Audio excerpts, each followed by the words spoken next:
Hello dear students, welcome all of you. Paranguru Pathsala English Medium School Sarsa. Myself Kachar Jaimini. Today's my subject is Sanskrit Standard 7.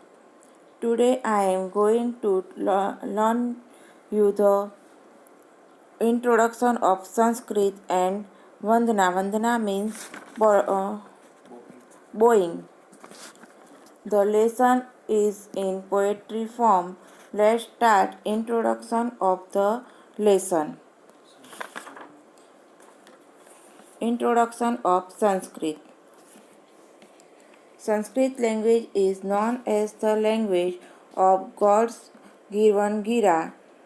It is the language of Indian culture. It is very important to learn Sanskrit to understand our culture.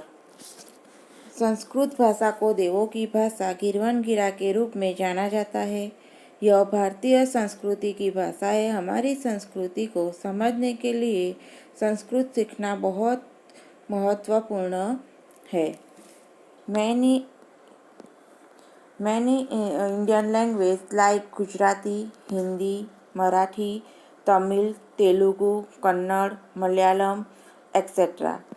have borrowed words abundantly from Sanskrit. Though Sanskrit is the mother of all these languages, and it is a treasure of knowledge and science. It claims to having grammar of great perfection. कई भारतीय भाषाओं जैसे गुजराती, हिंदी, मराठी, तमिल, तेलुगु, कन्नड़, मलयालम आदि ने संस्कृत से प्रचुर मात्रा में शब्द उधार लिए हैं। इस प्रकार संस्कृत इन सभी भाषाओं की माँ है और यह ज्ञान और विज्ञान का खजाना है। यह महान पूर्णता के व्याकरण होने का दावा करता है। According to computer expert, Sanskrit has perfect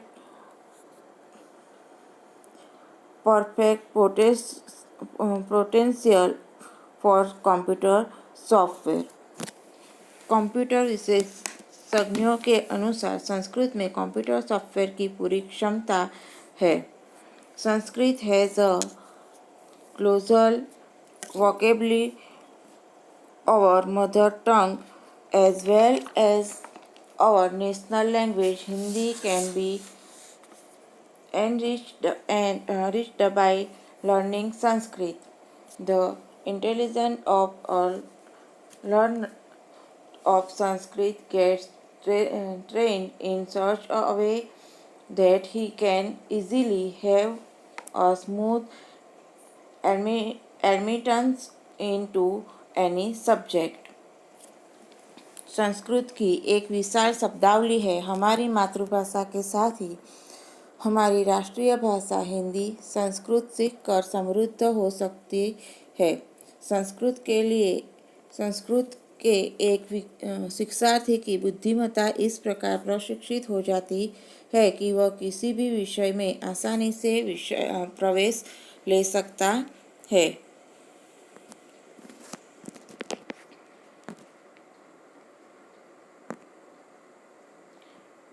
Some silent features of Sanskrit are as under. Sanskrit की कुछ प्रमुख विशेषताएं निम्न प्रकार से है। There are 13 vowels and 33 consonants in Sanskrit. The vowels and consonants are called varnas, letters. Sanskrit में 13 स्वर और 33 व्यंजन है। स्वर और व्यंजन को वर्ण शब्द कहा जाता है। वॉवेल्स अ, आ, ई, उ, रू, लू, ए, ऐ, ओ, औ है और कॉन्सोनेंट है क, ख, ग, घ, अंग, च, छ, ज, झ, अंज, ट ठ ड ढ अण त थ द ध न प फ ब भ म य र ल व स श श ह. Generally, every consonant is pronounced by ending the vowel a. Example: k, kh, p, b, m, s, t. सामान्य रूप में हर एक व्यंजन के अंत में स्वर अ आता है, जैसे क, ख, प, ब, म, स, त. The consonant without a vowel is written as a halant half letter, which is depicted by making a silent slanting line below the consonant. Example: k, kh, g, etc. स्वर के बिना व्यंजन को लिखने के लिए हलंत लगाया जाता है। जैसे आधा अक्षर, उसे आधा अक्षर कहते हैं। ऐसे व्यंजन को वर्णित करने के लिए वर्ण अक्षर के नीचे छोटी लाइन की जाती है, जैसे क, ख और ग.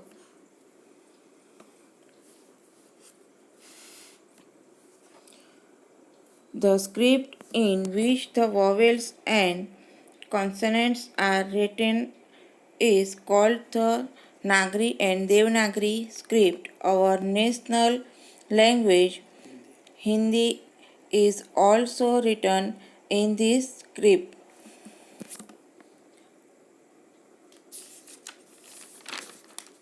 स्वर और व्यंजन जिस लिपि में होते हैं उसे नागरी और देवनागरी लिपि कहते हैं। हमारी राष्ट्रभाषा हिंदी उसी लिपि में लिखी जाती है। म is never treated as an अनुस्वार at the end of a sentence or at the end of an isolated word. Example: म itself is used as in Vande Mataram. Vande Mataram. म है वह अनुस्वारिक अक्षर है। उसका उपयोग वाक्य के अंत में अथवा शब्द के अंत में लगाया जाता है। जैसे म का प्रयोग उस तरह से होता है: वंदे मातरम, मातरम. The sign like a colon after ma and va in words like Ramdev, etc. is called visarga. Visarga. It is difficult to explain the pronunciation of visarg, but an effort has been made by the word in the last given below to help the learner to understand the pronunciation. Example: बालः, बालः, नदीः, नदीः.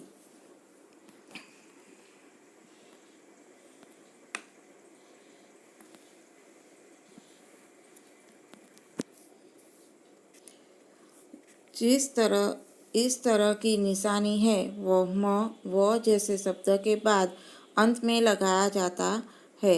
उदाहरण के रूप में रामः, देवः आदि।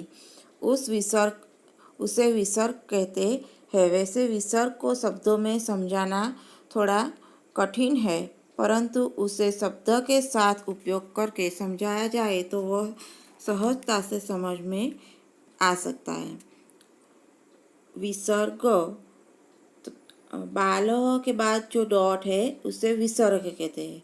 जैसे नदी के बाद 2 डॉट है तो उसे विसर्ग कहते हैं। प्रोनाउंस, तो प्रोनाउंस में बालः तो पीछे पूरा वर्ड राइट हुआ है हो। नदी ही, तो नदी ही जो पूरा राइट हुआ है वो विसर्ग है, उसका जो प्रोनाउंस है वो हो और ही।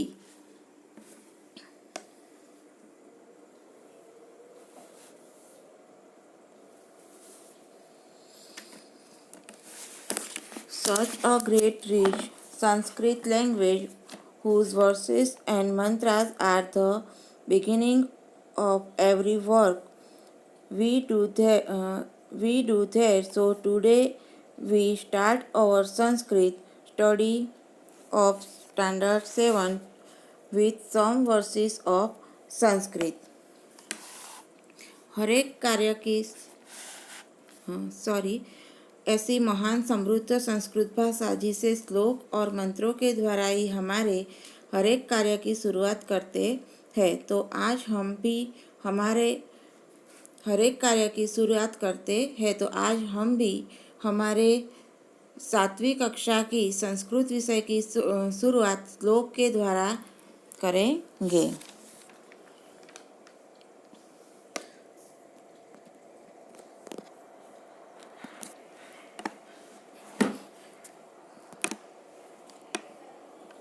श्लोक। या देवी सर्वभूतेषु विद्यारूपेण संस्थिता नमस्तस्यै नमस्तस्यै नमस्तस्यै नमो नमः। या देवी सर्वभूतेषु विद्यारूपेण संस्थिता नमस्तस्यै नमस्तस्यै नमस्तस्यै नमो नमः। या देवी सर्वभूतेषु विद्यारूपेण संस्थिता नमस्तस्यै नमस्तस्यै नमस्तस्यै नमो नमः। या देवी मीन्स द गॉडेस देवी। सर्वभूतेषु इन ऑल एनिमल्स, जितने भी पृथ्वी पर प्राणी हैं, ह्यूमंस भी उसमें आ जाते हैं, वो सब। विद्यारूपेण in the form of learning, जो हमें विद्या देते हैं, सिखाते हैं। संस्थिता एग्जिटेड। नमः बोइंग। तस्यै हर। नमः नमः बोइंग अगेन एंड अगेन। उसका ट्रांसलेशन है bowing again and again to the goddess exalted in the form of learning in all animals। सर्व प्राणी मात्र को विद्या देने वाली देवी, आपको हमारा बारंबार प्रणाम है।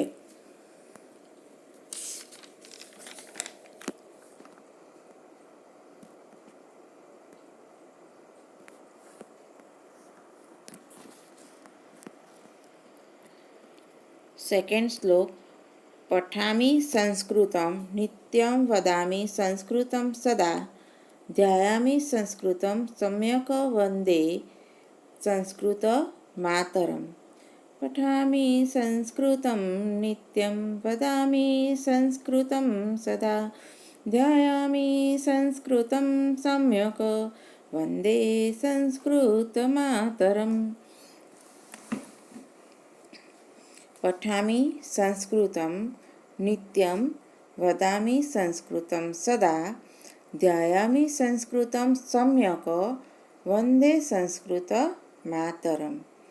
पठामि मीन्स आई लर्न। नित्यम और सदा, उसका मीनिंग है ऑलवेज, हमेशा। वदामि आई स्पीक, बोलना। ध्यायामि मेडिटेटेड। सम्यक वेल, अच्छी तरह से। वंदे आई बो, प्रणाम करना। संस्कृत मातरम the mother Sanskrit language, Sanskrit माता।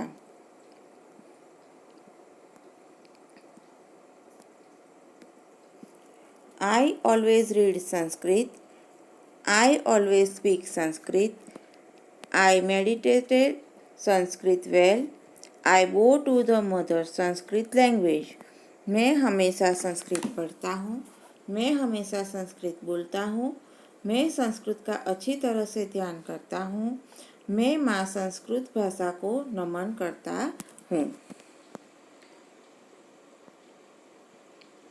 श्लोक थर्ड। शुभम करोति कल्याणम आरोग्यम धन संप्रदम शत्रु बुद्धि विनाशाय दीप ज्योतिर्नमस्तुते। शुभम करोति कल्याणम आरोग्यम धन संप्रदम शत्रु बुद्धि विनाशाय दीप ज्योतिर्नमस्तुते। शुभम करोतु कल्याणम आरोग्यम धन संप्रदम शत्रु बुद्धि विनाशाय दीप ज्योतिर्नमस्तुते। शुभम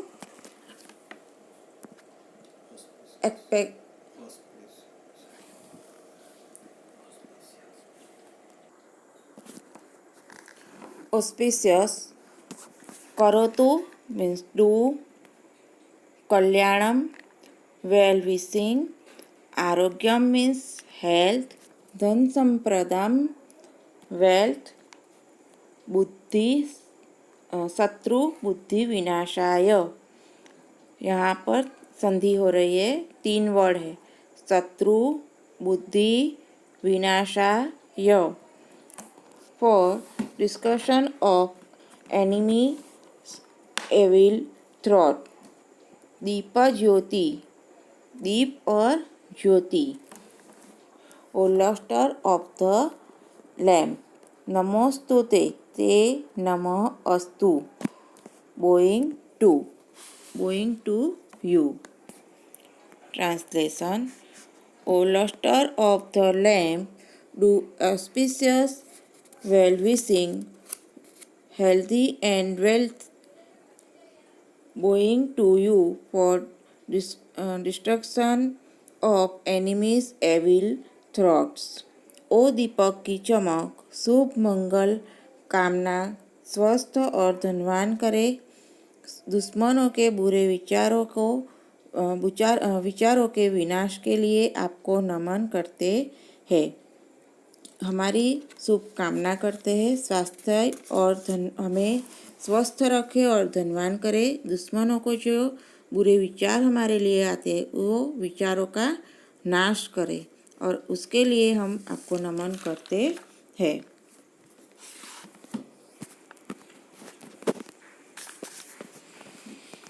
श्लोक 4। मुक्कं करोति वाचालं पंगुलंघते गिरिम यत्कृपातहं वन्दे परमानंद माधवम्। मुखं करोति वाचालं पंगुलंघते गिरिम यत्कृपां तं वन्दे परमानंद माधवम्। मुखं करोति वाचालं पंगुलंघते गिरिम यत्कृपातमहं वन्दे परमानंद माधवम्। मुखम to the dumb. Karoti makes. Vachalam speaking. Pangu to the handicapped. Langate makes crossing, climbing. Girima mountain. Yat Krupa whose grace. Tama ही अहम वंदे आई बो। अब यहाँ पर यत कृपा जो वर्ड दिया है तो यत और कृपा 2 वर्ड है। तम हम, तम अहम वंदे, तम हम उसकी भी 2 वर्ड है, तम और अहम। हम जो है उसके अंदर अहम छुपा हुआ है तो पूरा वर्ड होगा अहम वंदे आई बो परमानंद माधवम। यहाँ पर भी संधि हो रही है, परमानंद और माधवम। To the delightful god Shri Vishnu. Translation.